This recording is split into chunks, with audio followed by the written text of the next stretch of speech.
Giant's Bread novel summary in English. Let's begin. The opening of London's National Opera House is celebrated by the performance of a new composition, The Giant. The audience was either puzzled or ecstatic about this modernist piece. One man who does not personally like the composition, but can see the genius that scored it, is Karl Bowerman, an elderly and distinguished music critic, who joins the owner of the opera house, Sebastian Levin, for a private drink.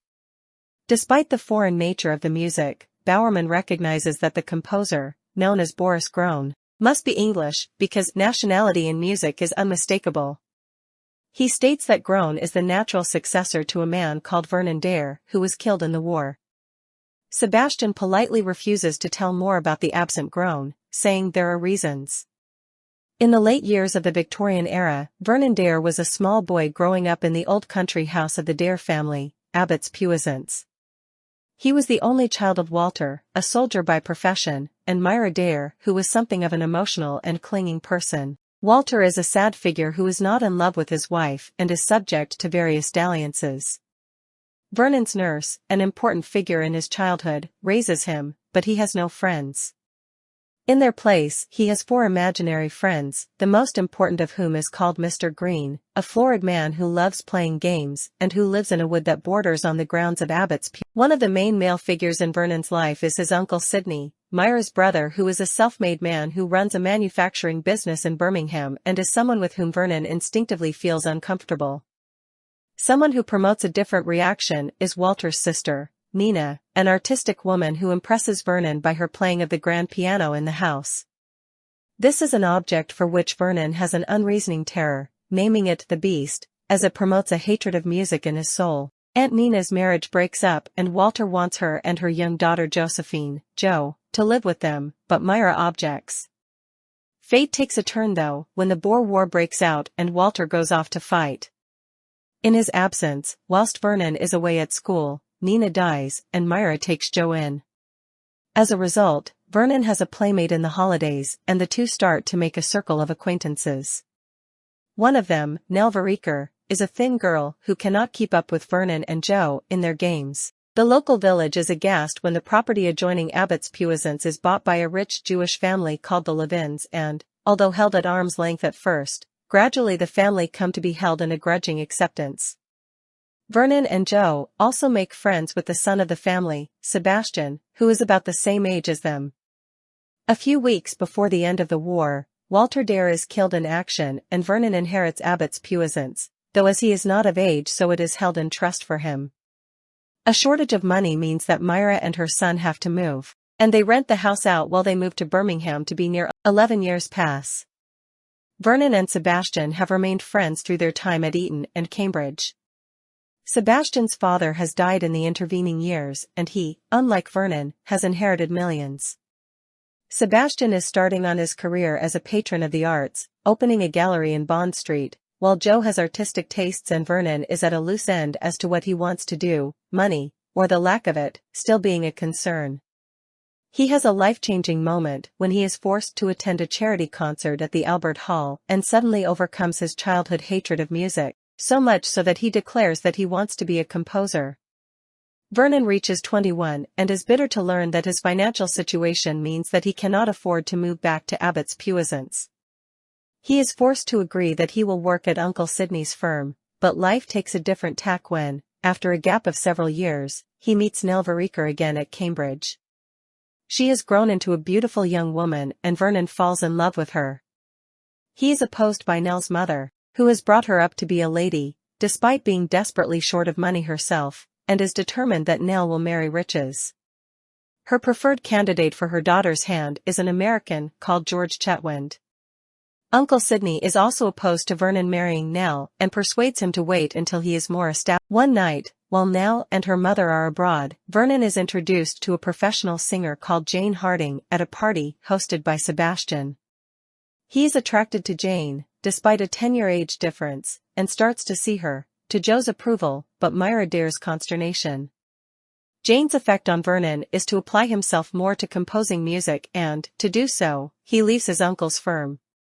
Nell is frightened of Jane and confronts her, but the older, more experienced girl is more than a match for Nell. Vernon finishes his composition and, suddenly scared of rumors that Nell is going to marry George Chetwynd, proposes to her, but she asks him to wait. Events reach a crisis point when Joe absconds with a married man, and this prompts Vernon to accuse Nell of not having that sort of courage. This outburst merely prompts her into getting engaged to Chetwynd, with whom, as she tells Vernon, she feels safe. On the rebound, Vernon starts a relationship with Jane. He also finishes his composition, which Sebastian produces, and in which Jane sings. The piece receives warm reviews. The First World War is declared on August 4, 1914, and 4 days later, Nell sees Vernon again and confesses that she still loves him. Hearing that he has enlisted, she agrees to be his wife and they are married later that afternoon. 6 months later, Vernon is sent to France and Nell becomes a VAD nurse, finding the work and the treatment meted out to volunteers like her hard to take. After some time, she receives a telegram to say that Vernon has been killed in action. Several months pass and George Chetwynd meets Nell briefly, before he goes off to Serbia to carry out relief work, and promises to keep in touch with her. Nell has, through her widowhood, inherited Abbott's puissance, and she makes a move that Vernon never could by selling the house. She finds out that Chetwynd has bought it and he invites Nell and her mother to visit him at the house where he proposes to her. She accepts and they marry. It is 1917. In neutral Holland, Vernon turns up one night at an inn, having escaped from a prisoner of war camp in Germany. The daughter of the woman who runs the inn gives him some old English magazines to read and a letter for a soldier she knew called Corporal Green. Struck by the man having the same name as his imaginary childhood friend, he happily agrees, but is then dumbstruck to read in one of the magazines of Nell and George's marriage. He staggers into the night and throws himself in the path of a coming truck. 2 years later, a man called George Green is the chauffeur of a rich American who found the man in Holland suffering from loss of memory after an accident and working as a driver. They are back in England now, and George's employer visits Chetwynd, an acquaintance, at Abbott's puissance. By coincidence, Jane Harding is also visiting the house that day. She has lost her singing voice and is now an actress appearing locally with a repertory company. Chetwynd has invited her to tea. She and Nell meet, and their mutual animosity to each other is clear, but Nell receives a greater shock when she catches sight of their American visitor's chauffeur and realizes that Vernon is still alive. Jane also recognizes Vernon in the nearby town and hurriedly summons Sebastian down there by telegram.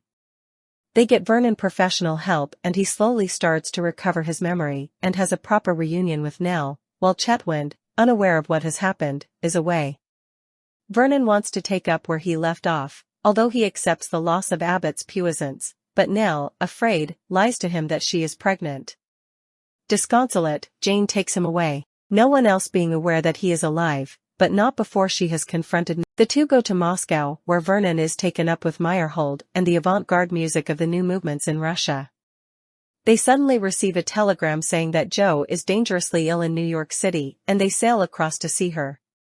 On the way, the ship hits an iceberg and starts to sink. In the confusion of the evacuation, as the ship starts to tilt badly and go down into the water, Vernon sees Nell, she and Chetwynd having been on board but sailing in a different class of passengers. She cries out to Vernon to save her, and he does so, watching Jane's horrified face as she goes down into that green swirl. Back safely in New York, Vernon confesses to Sebastian that he let the love of his life die. Sebastian is furious, but the emotional shock to Vernon causes him to regain his passion and talent for composing. He begins The Giant, oblivious to all else, even Nell, who visits him to admit that she still loves him. He rebuffs her, his only concern now being for his music.